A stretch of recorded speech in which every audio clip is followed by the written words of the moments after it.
Chers amis internautes, bonsoir. Germain Kwasi, depuis Philadelphie, dans l'État de la Pennsylvanie. Nous sommes ici aujourd'hui pour assister à une conférence. Conférence organisée par GRAPA PDCI avec la collaboration de la délégation générale du PDCI de Washington, D.C. Le conférencier, M. Sostène Kofi. Le thème de cette conférence, c'est en fait le programme d'action du président Henri Konan Bédié. Quelles sont les perspectives? Je pense qu'au sortir de cette salle, à la fin de cette conférence, monsieur le conférencier Sostène Kofi aurait diagnostiqué le mal de la Côte d'Ivoire et pourquoi pas évidemment aurait trouvé tous les médicaments nécessaires pour y pallier, pour soigner ce mal. Suivez-nous s'il vous plaît et je vous donne rendez-vous à la fin de cette conférence. Merci beaucoup.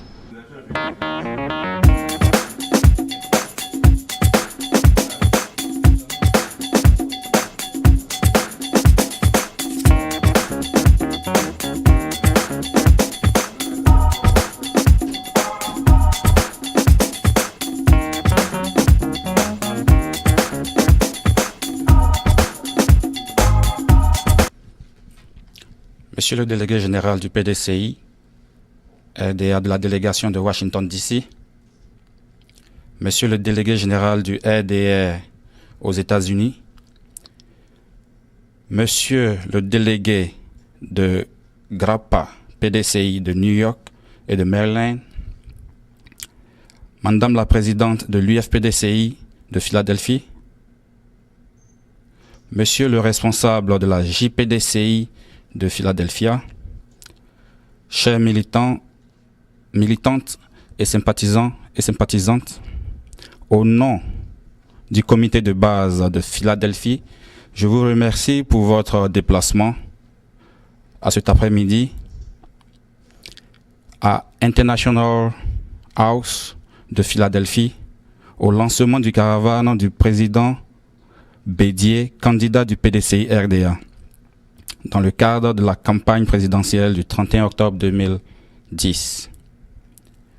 Avant de commencer cette rencontre, permettez-moi de faire la bibliographie de notre candidat Henri Konan Bédié. Né le 5 mai 1934 à Dadiekro, dans la sous-préfecture de Daoukro, après de brillantes études primaires à l'école primaire publique de Daoukro et de Bokanda, puis le collège moderne de Giglo et ensuite l'école normale supérieure de Dabou, où il a obtenu son baccalauréat série scientifique en 1953. L'homme sera donc l'un des plus jeunes parmi les siens à avoir le bac à 19 ans. Ainsi, il part pour la France pour poursuivre ses études supérieures et universitaires à l'université de Poitiers en 1954. Donc, de 1954 à 1958, il obtient donc une licence en droit et tout en travaillant pour subvenir à ses besoins, il se présente simultanément avec succès à 2 diplômes d'études supérieures, l'un en économie politique et l'autre en sciences économiques. Il se prépare aussi à la carrière d'avocat où il obtient le certificat d'aptitude. Il soutiendra alors sa thèse de doctorat d'État en économie, dont le sujet était porté sur l'échange entre les pays industrialisés et pays en voie de développement. Le 3 avril 1957, à Poitiers, Henri Konan Bédié épouse Henriette Khoisan Bomo. Il est père de 4 enfants. D'entrée de jeu, laissez-moi présenter notre conférencier, M. Sostène Kofi Aibo. L'homme est titulaire d'un master's d'un master's en technologie obtenu à New York Institute of Technology. Il est spécialiste en ressources humaines. Il est professeur de mathématiques à Strawberry Mansion High School, ici à Philadelphie. Il est propriétaire d'une structure spécialisée en transfert de technologie, dénommée West African Industrial Development. Membre de l'Association des ACAN de Philadelphie, il est le secrétaire général de la délégation générale de Washington, D.C. Il vient d'être récemment nommé le président de GRAPA PDCI RDA USA. GRAPA PDCI RDA USA. Monsieur Kofi est marié à Emma Kofi Aibo, père de 4 enfants. Pour n'en rester que là, je vous prie de bien vouloir ovationner M. Sostène Kofi, notre conférencier qui va entretenir ce débat avec nous. Merci bien.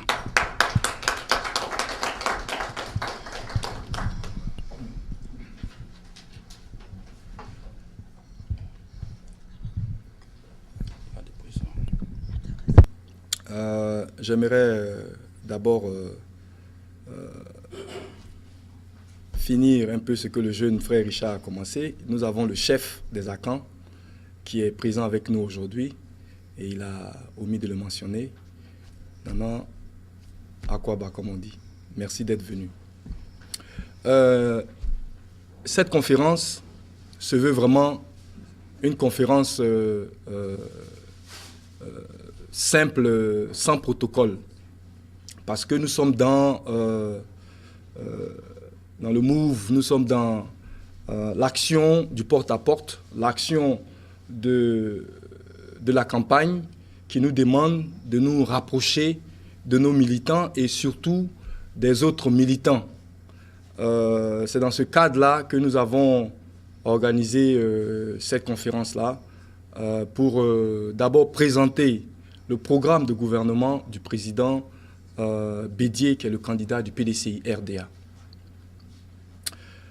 Le thème de la conférence, programme d'action du candidat Henri Konan Bédié, quelles perspectives pour le renouveau de la Côte d'Ivoire? Je parlerai de l'histoire de la Côte d'Ivoire avec le PDCI RDA.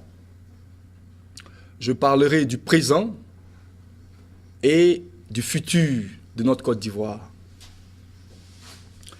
Ce n'est pas moi qui va vous apprendre quelque chose sur ce qui se passe en Côte d'Ivoire aujourd'hui. Nous savons dans quel état notre pays se trouve. La Côte d'Ivoire et son peuple se portent très mal. Les Ivoiriens, un peuple épris de paix, héritage qui nous a été légué par le père fondateur de la Côte d'Ivoire moderne, le président Félix Houphouët-Boigny, a été traumatisé d'abord par un coup d'État en 1999 et par la suite une rébellion qui s'est transformée en guerre. Et les auteurs de ces différents actes de barbarie ont justifié, par exemple, pour le coup d'État, l'ivoirité. Et pour la guerre, la carte d'identité des gens du Nord qui n'avaient pas de carte d'identité. Et le président du pouvoir actuel ont, eux, justifié ce coup par la guerre de la France contre la Côte d'Ivoire. Chers frères, toutes ces raisons-là ne valent pas la misère et le traumatisme dans lequel ils ont baigné notre chère Côte d'Ivoire. le président Houphouët-Boigny a géré la Côte d'Ivoire. D'abord, il a obtenu l'indépendance de la Côte d'Ivoire avec la paix. Il nous a inculqué une culture de paix. Et il s'est servi de cette culture de paix-là pour créer une administration performante, des institutions crédibles, une évolution du parti unique au multipartisme dans la paix. Donc en 1990, nous avons eu le multipartisme en Côte d'Ivoire. En fait, on l'a réinstauré. Il était dans nos textes, mais on l'a réinstauré en 1990. Le PDCI a su préserver la stabilité et la paix, la stabilité politique et la paix en Côte d'Ivoire.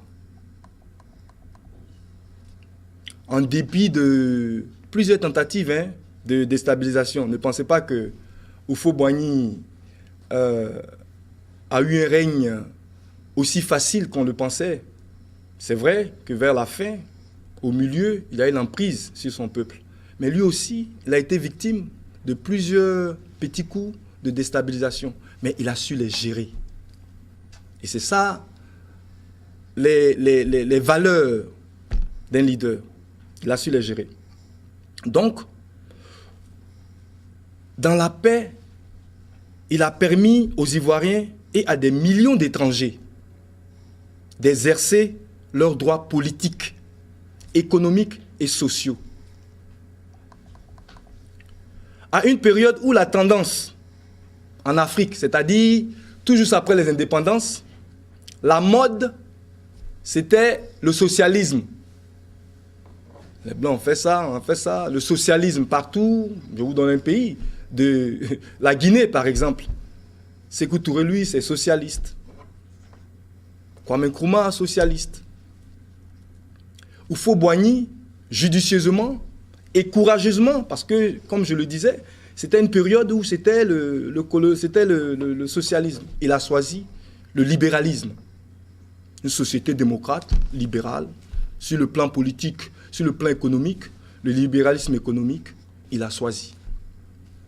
Et aujourd'hui, ce n'est pas moi qui vais vous le dire, regardez autour, vous verrez qui a fait quoi, qui n'a pas fait quoi.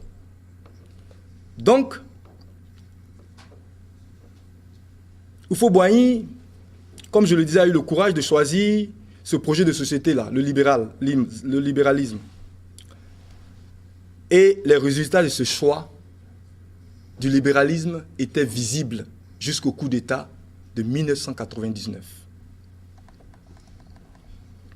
Croissance économique soutenue, infrastructure, les routes, télécommunications, barrages, un tissu industriel et commercial, les petites et moyennes industries, les petites et moyennes entreprises étaient créées. Bien avant cela, vous aviez quoi? Les Agripac qui faisaient la distribution de nos ignames. Vous allez à Agripac, à l'intérieur du pays, il y a tout, comme un peu les épiceries qu'on voit ici, là, chez nous, là, que les gens font dans nos communautés ici, aux États-Unis. Il avait conçu ça déjà. Ça créait des emplois. Donc, le progrès économique a permis de réaliser un social hardi, une politique d'éducation de qualité. Une politique d'éducation de qualité. Voilà un qui est derrière là-bas, qui aujourd'hui, il travaille pour le gouvernement américain. Il a fait toutes ses études en Côte d'Ivoire. Il est ici dans la salle avec nous. Il est un produit de la formation qu'on donnait en Côte d'Ivoire. Aujourd'hui, malheureusement, c'est les autres qui s'en servent. Pourquoi? Parce que, bon, c'est la fuite des esprits, des intelligences, je veux dire. Donc, le PDCI a eu une politique d'éducation de qualité, a donné à la Côte d'Ivoire des centaines de milliers d'hommes et de femmes bien formés dans tous les domaines d'activité. Et je le répète, le PDCI a formé des Ivoiriens de bonne qualité dans tous les domaines d'activité. Tenez-vous bien. Écoutez ça là, c'est important. En 1960,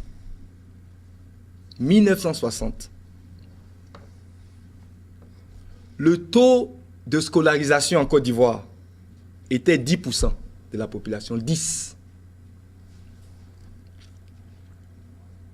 En 99, le jour où ils ont fait coup d'État, l'année où ils ont fait coup d'État, là, de 10% là, c'était à 74%. 74%. Vous voyez un peu la prouesse en termes de chiffres. Et je ne vous apprends rien pour ceux qui ont vécu en Côte d'Ivoire. Donc, le PDCI a privilégié l'éducation. Le PDCI a compris que l'éducation était la source de tout développement. L'éducation aussi amène la paix dans un pays. Quand les gens lisent et écrivent plutôt, ils apprennent beaucoup. Ça change les sensibilités. Ça brise les barrières artificielles. Le PDCI a compris cela. De Houphouët, Bédié est venu, il a accéléré. Bientôt, je vais vous expliquer, je vais vous donner encore des chiffres en ce qui concerne Bédié quand il s'agit d'éducation. Donc, de 10% en 60, le taux brut de scolarisation atteignait 74 en 1999. L'école publique était gratuite. Nous, on n'avait pas besoin de crier. On posait des actes. L'école était gratuite. Du primaire à l'université. Nana allait à l'école gratuitement en Côte d'Ivoire. Et l'école était gratuite en Côte d'Ivoire. Du primaire à l'université. De même que les soins de santé publique. Tu vas à l'hôpital, on te donne au moins comprimé si tu as mal à la tête. Si tu t'es blessé, un accident, on te donne les pansements au moins. Les soins de première nécessité étaient couverts, tranquilles. Tranquilles, sous le PDCI. Et par la suite, sous Bédié. On ne vous demandait pas, mais tu l'as envoyé là, mais bon, comment on fait? Bon, il faut tourner, bon, écoute, comment ça se passe? Pendant que votre frère, votre soeur, votre mère, votre père est sur le lit d'hôpital, on attend. S'il saigne là, il va saigner. À notre temps, il n'y avait pas ça. Donc, sur le plan de la politique extérieure, c'est-à-dire comment on se comporte avec les pays à côté de nous, le Ghana, le Burkina Faso, le Mali, la Sierra Leone, le Libéria, la Guinée, on avait une politique de paix, d'indépendance et de paix. Indépendance, c'est-à-dire, quand nous on pense que ça va aider les Ivoiriens, c'est ça nous on va faire. Parce que c'est les Ivoiriens d'abord. Le PDCI l'a compris. Bédié l'a compris. Donc on avait une politique de paix, de coopération, de bon voisinage. On ne s'ingérait pas dans le problème des gens. Au contraire, c'est eux qui venaient nous demander conseil. Donc, tout en préservant, comme je le dis, les intérêts de la Côte d'Ivoire. C'est-à-dire que s'il y a,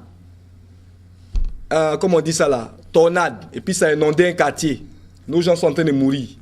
Et puis Haïti, même chose. Nous, on va soigner ici, là, d'abord, avant d'aller à Haïti. Si on a soigné nos gens, on a donné 50 milliards. Je ne sais pas combien là, ils ont donné, là. Si on a fini avec Abidjan d'abord, le reste, on peut leur donner. Mais nous, on ne va pas donner quelque part et puis sacrifier les Ivoiriens. Le PDCI ne l'a jamais fait et ne le fera jamais. Bien qu'on soit un parti de paix, on soit un parti d'hommes qui sont sensibles aux souffrances des autres, on pense à l'intérêt de l'homme ivoirien d'abord. Et l'intérêt d'un peuple, porter à l'intérêt, être sensible à l'intérêt d'un peuple, ce n'est pas crier là. Ce n'est pas se mettre sur des chars de combat. Ce n'est pas mettre des enfants nus, des petits enfants, sur des chars. C'est pas ça. C'est au lieu de prendre 50 milliards pour aller donner ailleurs, tu donnes à ton propre, tu crées des emplois. C'est ça là. C'est ce que nous on fait. Donc, quand Bédié est venu, il a mis en œuvre de 93, puisque vous savez comment Bédié est venu. Bédié est venu à l'aide de notre constitution, l'article 11. Houphouët-Boigny nous a quittés.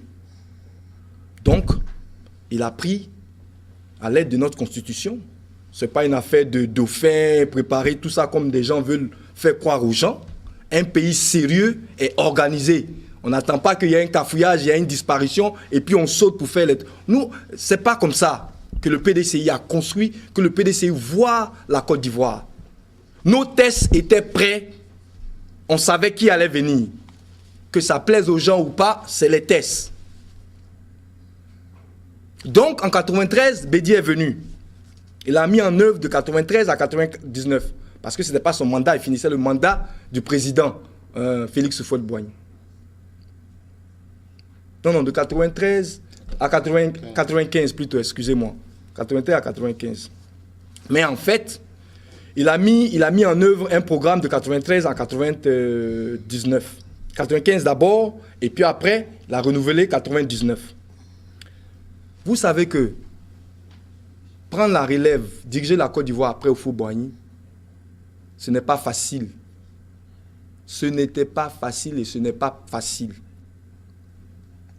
Houphouët-Boigny était notre tout.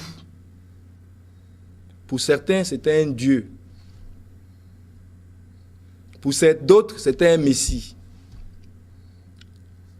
Pour d'autres, c'est le... Je ne sais pas ce que vous dites. Donc, quand quelqu'un comme ça disparaît, celui qui va venir prendre la place après là, ça va être dur. Mais regardez comment Bédié a géré cette histoire-là, jusqu'en 92. Les gens n'arrivaient pas. Qu'est-ce qu'ils font? La force. Donc, de 93 à 99, Bédié a signé un nouveau contrat social fondé sur un pays qu'il voyait industrialisé en l'espace d'une génération. Il avait un programme de gouvernement ambitieux mais réalisable. Le progrès pour tous et le bonheur pour chacun. Moi, c'est le bonheur pour chacun là que moi j'aime. Si vous me voyez assis ici, vous me voyez faire PDCI, vous me voyez faire ce que je suis en train de faire là, faire du porte en porte. Hier, on allait au lit à quelle heure? On allait au lit à 1h du matin. Aujourd'hui, je suis ici. On fait la campagne du président Bédié. C'est son affaire de bonheur pour chacun là. C'est ça moi j'aime. C'est ça qui fait que je suis en train de faire ce que je fais là. Parce qu'il dit qu'il va faire le progrès pour tous. Ça veut dire quoi? Nous tous on va avoir route. Il va construire les routes, on va conduire dessus. Il va mettre l'électricité, chacun va voir clair. Maintenant, ce que tu fais à la route, ce que tu fais à l'électricité, ce que tu fais à ce que lui, en tant que président, il a créé là, ça peut faire ton bonheur.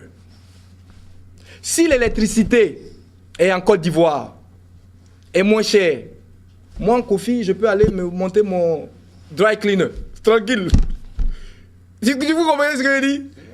Si à les routes, Bédié dit bonheur pour chacun là, moi je m'en vais faire ma société de transport et en route, je suis tranquille. Donc voilà, progrès pour tous, bonheur pour chacun. Comment un monsieur comme ça, vous pouvez laisser pour aller vous emmerder avec des historiens qui vont vous raconter des histoires, même pas l'histoire, mais des histoires. Un économiste qui a fait ses preuves, laissons la haine à côté, laissons les jalousies à côté, ouvrons les yeux, mettons notre cervelle en marche et puis regardons, constatons, fouillons. Bédié n'a rien fait à personne. Bédié est un être humain. Comme nous tous d'ailleurs. Il a les bons côtés, il a les mauvais côtés. Mais quand il pèse là, bon côté pour l'intérêt de la Côte d'Ivoire là, vraiment, il n'y a rien à dire. Comment il se couche, c'est son problème. Comment il se couche? Comment il se lève, ça c'est son affaire. Mais comment il pense pour la Côte d'Ivoire là, c'est nous tous notre affaire. Donc, la croissance économique avait ralenti dans les années 93, quand Houphouët-Boigny est en train de mourir. Vous vous rappelez, comment on appelle ça, l'ajustement structurel. On a même envoyé des génies pour venir résoudre ce problème-là et tout. Bédié est venu par la crise des années 80, comme je disais, il a retrouvé dès 96. Dès 96, cette crise-là, en Côte d'Ivoire, là. Donc, dès 96, je dis, hein, le taux moyen, de 96, le taux moyen de croissance en Côte d'Ivoire, c'est-à-dire les activités, ce qu'on produit, ce qui rentre, tout le système économique, là, la croissance, là, est montée à 7%. On s'apprêtait même à aller à 2 chiffres. Il a fait des grands travaux. Moi, je ne peux que vous dire, hein, il a fait des grands travaux. Maintenant, vous vous asseyez, vous voyez un peu les travaux qu'il a fait. Autoroute du Nord. Le 3e pont, là. Moi, je connais un coin où j'allais manger. Un maquis. Un jour, ma maquis, là, ils ont dégagé maquis, là. Il dit, ah, comment vous pouvez nous faire ça, là? Vous notre maquis, là. On dit, ah, mon frère, toi, tu es au state, là-bas, tu ne sais pas ce qui se passe. Bédié doit faire pont ici. Donc, le pont, là, on a cassé et puis on a dédommagé les gens, là. Parce qu'on doit faire pont. Donc, ils envisageaient faire des ponts, 3e pont. Entre-temps, ils ne laissaient pas les pistes des villages, des trucs là. On faisait des rattachements. Donc, au niveau des travaux et des infrastructures, il a été lancé pour construire des autoroutes, des routes, des ponts, centrales électriques. Aujourd'hui, vous entendez des gens dire que oui, lui, là, il a envoyé tel truc dans un village de tel truc, il a envoyé l'électricité ici, il a envoyé mais eux, ils ne savent pas comment on envoie l'électricité. Hein. Ils ne savent pas. Il faut construire d'abord les centrales. Hein, où la source de l'électricité. Et puis là-bas, on tire pour mettre dans notre. Bédié a construit les Azito 1, 2, 3. Lui qui a assis le délégué. Lui qui a assis là, le délégué, Brizois Kwasi.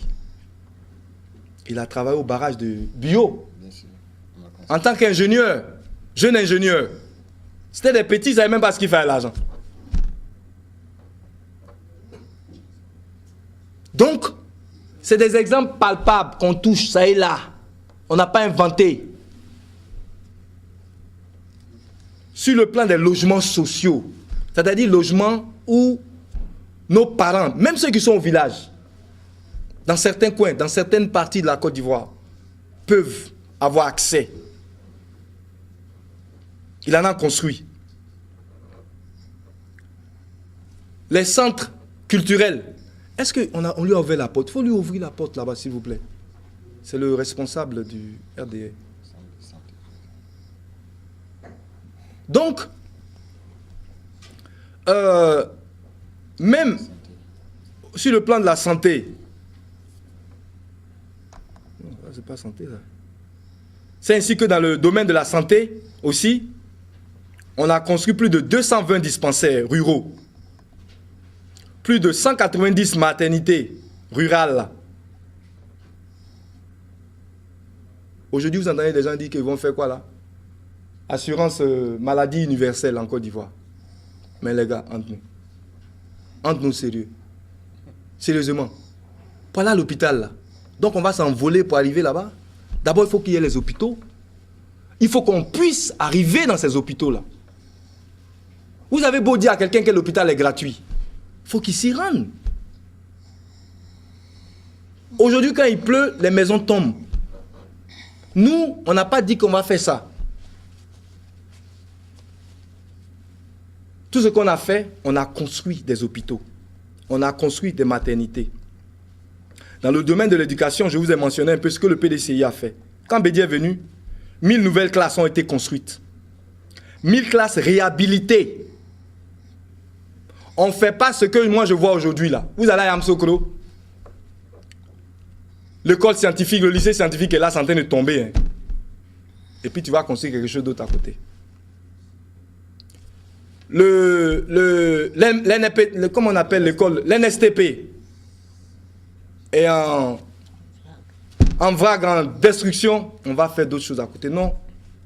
Bédié a réhabilité.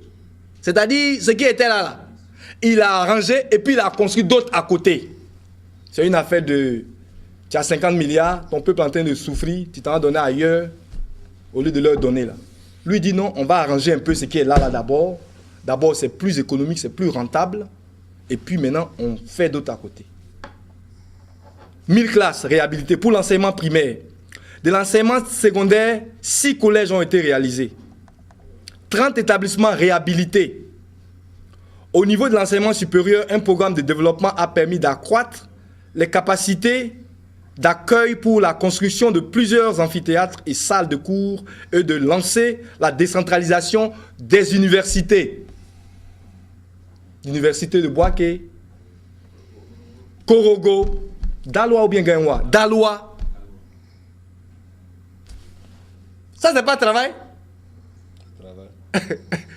C'est ça on appelle être un responsable, être un leader et travailler. Tu ne peux pas tout faire, mais tu travailles. L'autre qui va venir, va suivre, va ajouter. Le président Bédié a travaillé.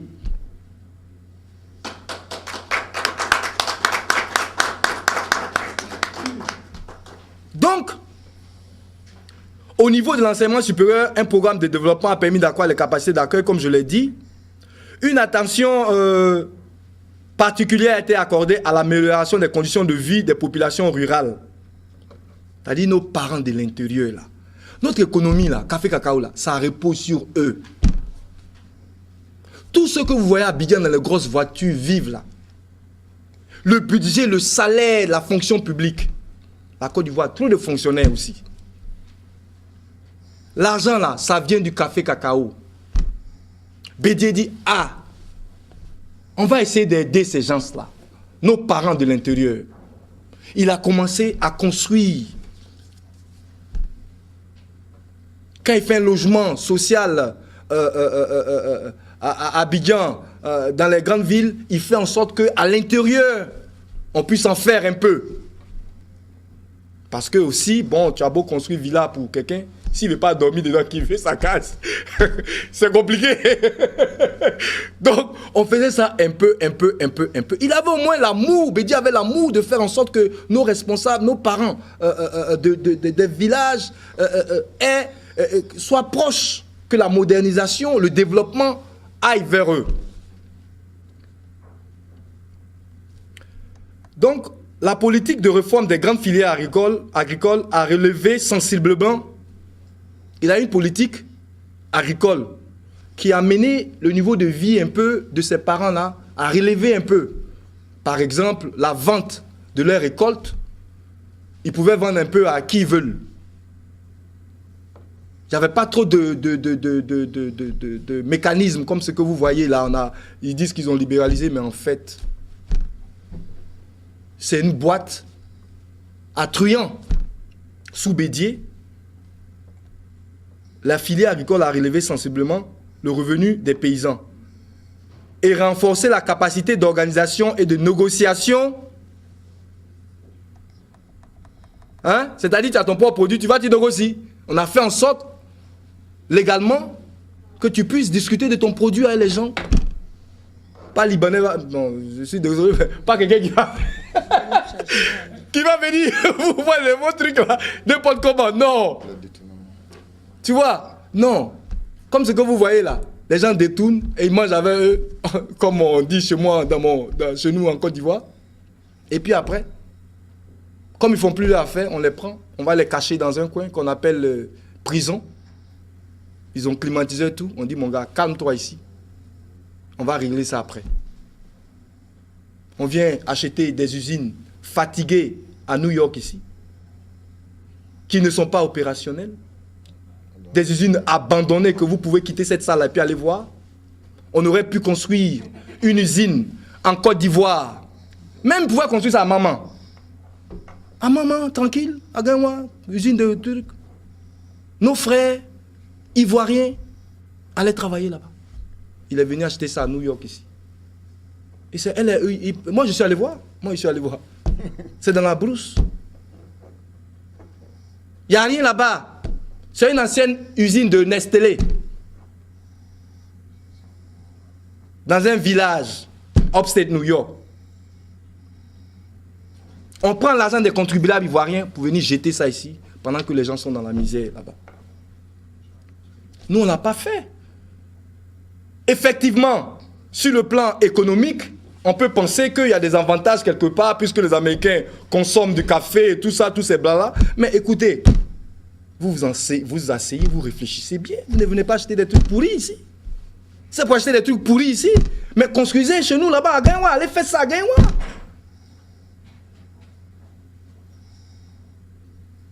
Donc, la politique du PDCI, du président Bédié, a fait en sorte que nos paysans aient un moyen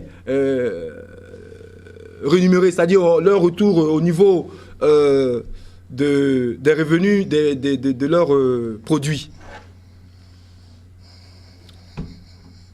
Plus de 700 villages ont été électrifiés.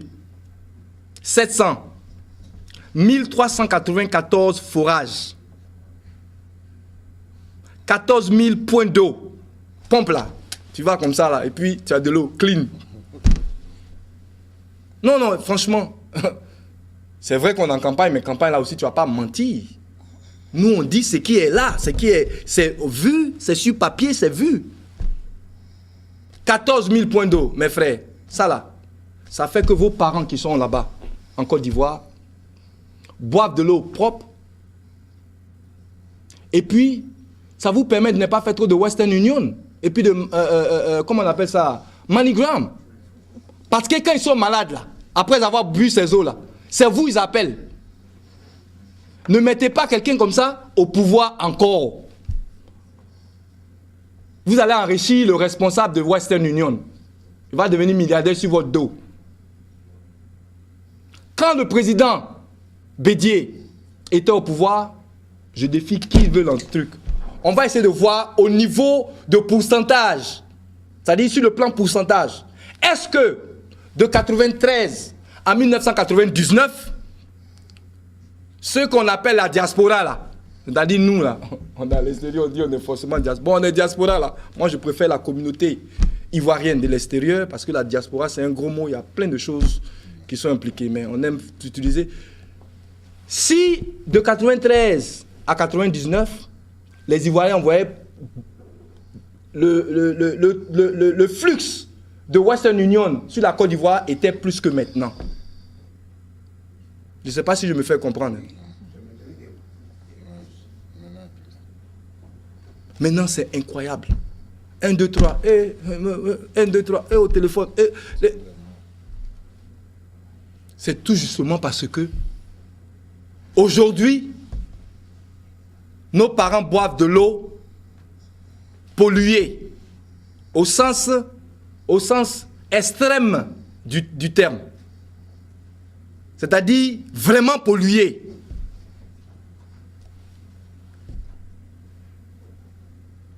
Donc, il vous faut quelqu'un comme Bédié. Et l'eau là, pompe là, il y a d'autres qui étaient automatiques. Il y a d'autres qui étaient automatiques dans les villages. Parce qu'il a pensé aux femmes enceintes, aux femmes âgées, aux hommes âgés. 1520 logements ruraux construits. Donc la vision du PDCI était juste et ambitieuse. Les réalisations remarquables, les perspectives de croissance excellentes. Et les Ivoiriens avaient du travail. Comme le disait mon frère Tano Yao. Marcelin, à qui je parlais au téléphone, il dit la Côte d'Ivoire était en chantier.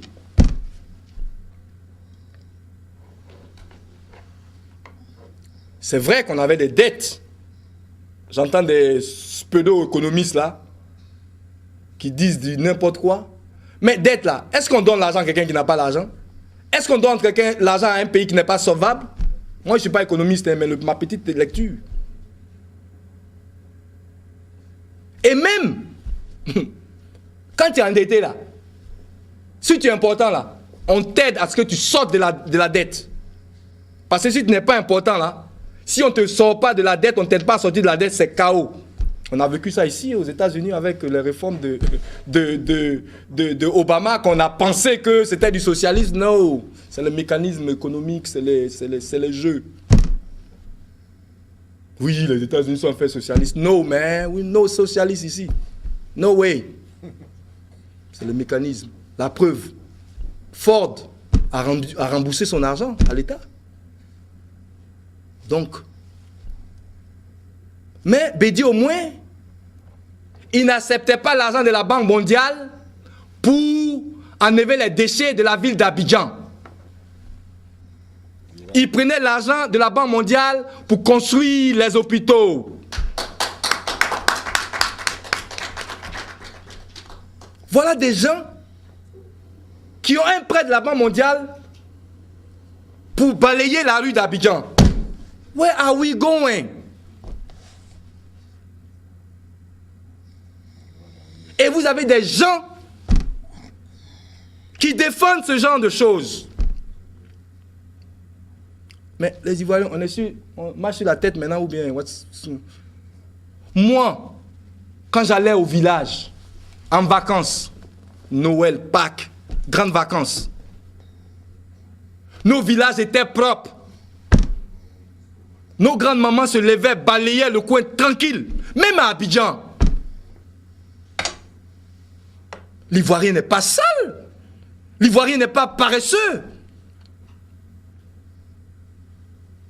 Mais on nous a rendu autre chose.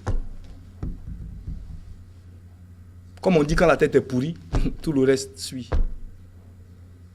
Parce que si l'Ivoirien était sale, si l'Ivoirien était fainéant, mais pourquoi en 60 ans, Fouban était là, on n'était pas comme ça?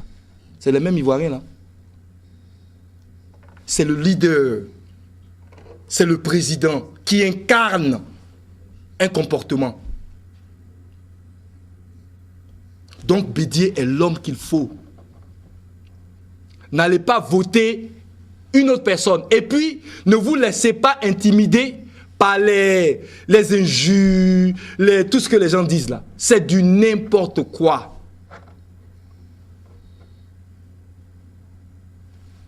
Pour revenir à l'exposé ici, donc je disais que mon ami disait que la Côte d'Ivoire était en chantier, ce qui était juste. On avait la dette qui nous fatiguait un peu, mais bon, j'ai lu quelque part là que oui, quand Bédié était là, toutes les banques là sont rentrées chez eux, ils ne voulaient pas aider la Côte d'Ivoire. Mais écoutez, je vous ai dit plus haut, que la Côte d'Ivoire est indépendante. Il ne faut pas penser que c'est sur un régime refondateur qu'on a découvert l'indépendance. Houphouët-Boigny, c'est lui qui a envoyé l'indépendance en Côte d'Ivoire. Hein? Donc le PDCI protège son indépendance. Mais si la Banque mondiale veut donner l'argent pour aller ramasser, nous on dit, ah si c'est ça, garde ton blé, garde ton argent. Et qu'il se fâche, qu'il se retire. Mais on a continué quand même. Comme je disais, l'économie était à 7%. La croissance économique. On s'apprêtait sur Duncan d'aller dans les 2 chiffres. PPM, là, c'est que les autres sont d'accord aujourd'hui, ils sont contents là. Nous, on était prêts à aller. Bon, on est venu nous assommer avec un coup d'état d'homme. Comme les Américains disent, stupid. Stupid. Qui ne valait pas la peine. À 6 mois des échéances électorales, vous faites coup d'état. Vous êtes des sorciers ou bien des je ne sais pas quoi. Il n'y a pas de logique dedans. J'entends des gens dire que oui, Bédié est le candidat le plus facile. Ah bon? Le plus facile à abattre. Ah bon?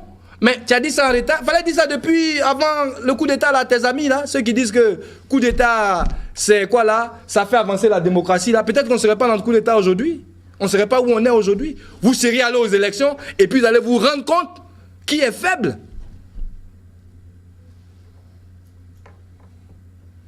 Bédié est l'homme du moment aujourd'hui et demain.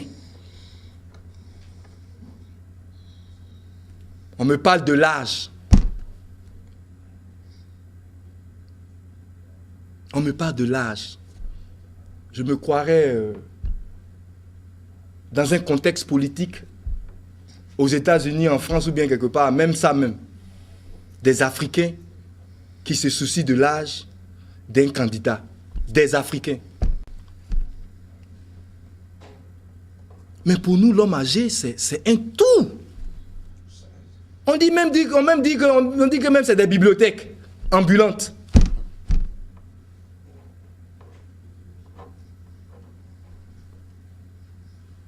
Bédié n'est pas, je sais pas moi, il n'est pas handicapé par son âge. Je suis désolé. Un monsieur lucide, avec son âge là, quand la guerre a commencé là, 3 jours, il dit mon frère, mon petit,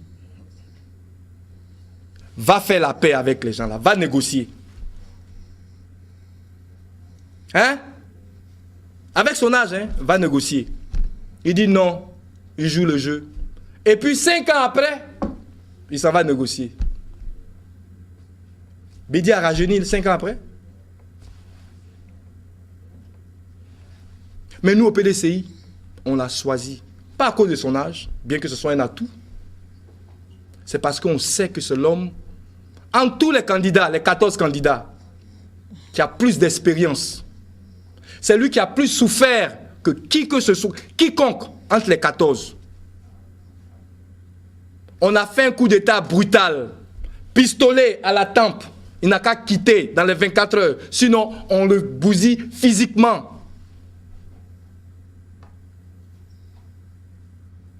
Il quitte la Côte d'Ivoire. Le 15 mai, les gens s'apprêtaient à faire une marche, une descente sur Abidjan. Les jeunes qui en avaient marre, Bédié lui a dit non. Quelqu'un comme ça, là. Vous êtes dans l'affaire de son âge. Vous êtes dans l'affaire de son âge. Quand les jeunes qui sont là, tout ce qu'ils vous parlent, c'est de répéter l'histoire. Nous, on a étudié tout ça, on est fatigué, le blanc, ça, la France, ça, on est pompé de ça. Mais comme on n'est pas handicapé au niveau de la cervelle, on dit, bon, comme on a ces connaissances-là, qu'est-ce qu'on va faire avec? Comment on va tourner? Comment on va changer? La situation des années 60 et peut-être même des années antérieures. Voilà un peuple qui réfléchit. Voilà un peuple qui veut évoluer. Je vais vous faire une citation de, comment elle s'appelle déjà, Eleanor Roosevelt. Elle était une très comment on dit ça là, activiste. En fait, elle disait, in the dark,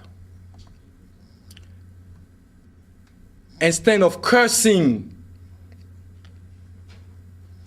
the darkness, we should light a candle. Il y a une situation. Au lieu de parler de oui, c'est comme ça, la France comme ça, la France comme ça, réfléchissez à comment sortir de cette situation-là. Parce que vous pouvez parler de la France comme ça là, toute votre vie. Et puis, Houphouët-Boigny nous a pas, le système PDCI, la Côte d'Ivoire nous a pas formés pour être des pleurnichards. La France ci, la France ça, mais quand même, nous ne sommes pas des handicapés. Il faut résoudre ce problème-là. Donc, pour revenir à où j'étais, je ne vais pas être trop long. Je parlais de l'école qui était gratuite, on a parlé de ça. Donc, la vision du PDCI était juste. Hein. éléphant d'Afrique. C'est donc ce projet grandiose que le PDCI était en train de finir sous Bédié. Parce qu'en fait, le PDCI est un parti politique. On a un programme de gouvernement. Et puis chacun vient, il fait pour lui, et puis on évolue. Donc tout ce dont je vous ai parlé, les réalisations économiques depuis Oufou et tout, Bédié est venu, c'est tout ça qu'il était en train de finir. Et puis, les ennemis de la Côte d'Ivoire sont venus, et puis, coup d'État. Ils ont tout arrêté. Aujourd'hui, la Côte d'Ivoire est méconnaissable. Je vous le dis avec garantie. 9 années de pouvoir des rénovateurs, la Côte d'Ivoire est à reconstruire sur tous les plans. La guerre et la gestion désastreuse ont ruiné notre pays économiquement, disqualifié notre démocratie. Parce qu'effectivement, il y a la guerre. On peut dire oui, à cause de la guerre, comme ça, à cause de la guerre, comme ça. Les gars peuvent pleurnicher comme ça. Bien que ce n'est pas des trucs valables. Parce que, regardez, il y a un budget qui est voté. Le budget, là, c'est seulement pour la Côte d'Ivoire qu'ils appellent la Côte d'Ivoire utile.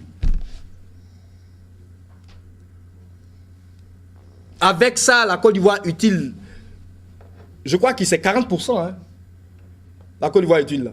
Les rebelles ont 60% de la Côte d'Ivoire dans le territoire. Avec un budget de 240 milliards, je crois. Peut-être que je suis un peu... 224 milliards. Non, mais je suis allé tout. Le budget de la Côte d'Ivoire. Oui. 2000 milliards. 2000 milliards. Quand tu parlais de 2000 milliards. 2000 milliards.